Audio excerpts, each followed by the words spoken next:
Imagine a man who owned nothing, lived in a barrel, mocked kings, and yet claimed to be the happiest man alive. This was Diogenes of Sinope, the Greek philosopher who turned his back on society's expectations and embraced a radical philosophy, letting go. But letting go of what exactly? Letting go of wealth? Yes. Of fame? Certainly. Of social approval, comfort, control, and even fear? Absolutely. Today, we live in a world of overwhelming noise. We chase promotions, likes, luxury, and validation. We hoard possessions and cling to images of success crafted not from truth, but from comparison and insecurity. In this storm, the voice of Diogenes cuts through like a thunderbolt, blunt, fearless, and liberating. Let's walk together down the ancient streets of Athens, where a dirty, barefoot man would hold up a lantern in broad daylight saying, "I am looking for an honest man." People laughed, others scorned him. But he wasn't joking. He was searching for authenticity in a world full of masks. Diogenes was not simply eccentric. He was a deliberate rebel against what he saw as the corruption of the human soul by desire and convention. Born in Sinope around 412 BCE, he was exiled along with his father and moved to Athens, where he found purpose not in building wealth, but in destroying illusions. To him, civilization was a cage, manners were hypocrisy, luxury was weakness. He believed that human beings had complicated their lives with meaningless customs and social rituals. And so, he stripped his life bare, reducing it to what he called autarkia or self-sufficiency. He owned almost nothing. His most famous possessions, a cup and a bowl, until one day he saw a boy drinking water from his hands, and Diogenes exclaimed, "A child has beaten me in simplicity," and threw away his cup. This act might seem ridiculous, but beneath it lies a piercing truth. We carry burdens we do not need. We convince ourselves we need the newest phone, the largest house, the perfect image. But do we really? Or are we enslaved by the fear of falling behind? Diogenes taught that freedom is not the ability to do whatever you want, but the strength to need very little. The fewer desires you have, the fewer chains you wear. This is the power of letting go. Letting go doesn't mean apathy. It means clarity. When we let go of what doesn't matter, we can finally see what does. In a world where everyone is trying to climb the ladder, Diogenes kicked it over. Once, Alexander the Great, the most powerful man of his time, visited Diogenes and asked, "Is there anything I can do for you?" Diogenes replied, "Yes. Stand out of my sunlight." That was all he wanted. Not riches, not fame, just sunlight. And the courage to demand it.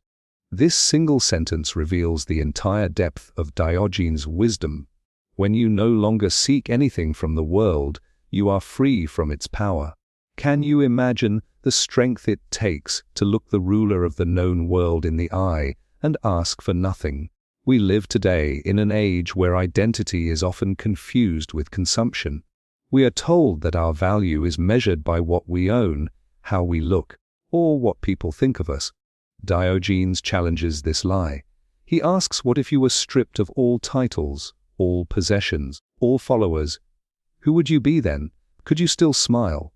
He invites us to let go of the noise, the performance, the race, and return to a simpler truth: we are already enough. Letting go, in the Diogenian sense, is not just physical.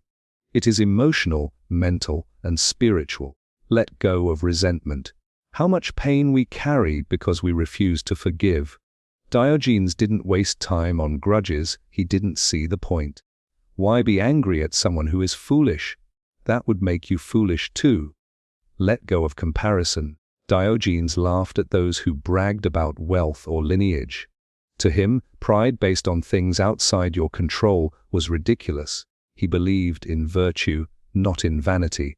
Let go of fear, fear of rejection, of failure, of being seen as odd or different. Diogenes embraced his strangeness. He used it as a mirror to expose the absurdities of society. Let go of shame. Diogenes was shameless, but not immoral. He was blunt, but not cruel. He believed in truth, raw, honest, uncomfortable truth. We fear discomfort. We run from silence. But Diogenes sat with both. He turned discomfort into discipline and silence into insight. He wasn't merely trying to shock people. He was offering an alternative life, a life not of possessions but of peace, not of applause but of authenticity. Even in modern psychology, the idea of detachment, letting go, is seen as key to well-being.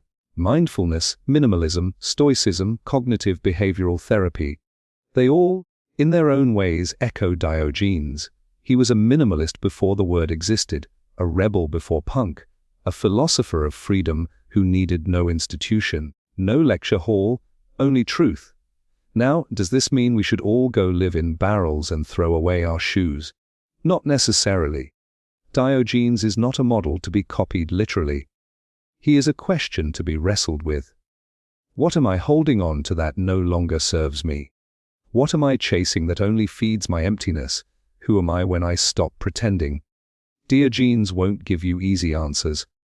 He'll provoke you, challenge you, even offend you. But he will push you toward liberation. Letting go isn't about loss. It's about choosing peace over pressure, truth over illusion, simplicity over clutter. In his radical rejection of society, Diogenes wasn't running away. He was running towards something more real. He believed that happiness is not found in the accumulation of more, but in the courage to live with less. In the end, his life teaches us a deep paradox: the man with nothing may possess everything. So next time you feel weighed down by expectation, by fear, by clutter, by noise, remember the man in the barrel, the man who needed no throne, no followers, no fortune, only sunlight and freedom. And ask yourself, with honesty, what can I let go of today to live more fully? That's where freedom begins.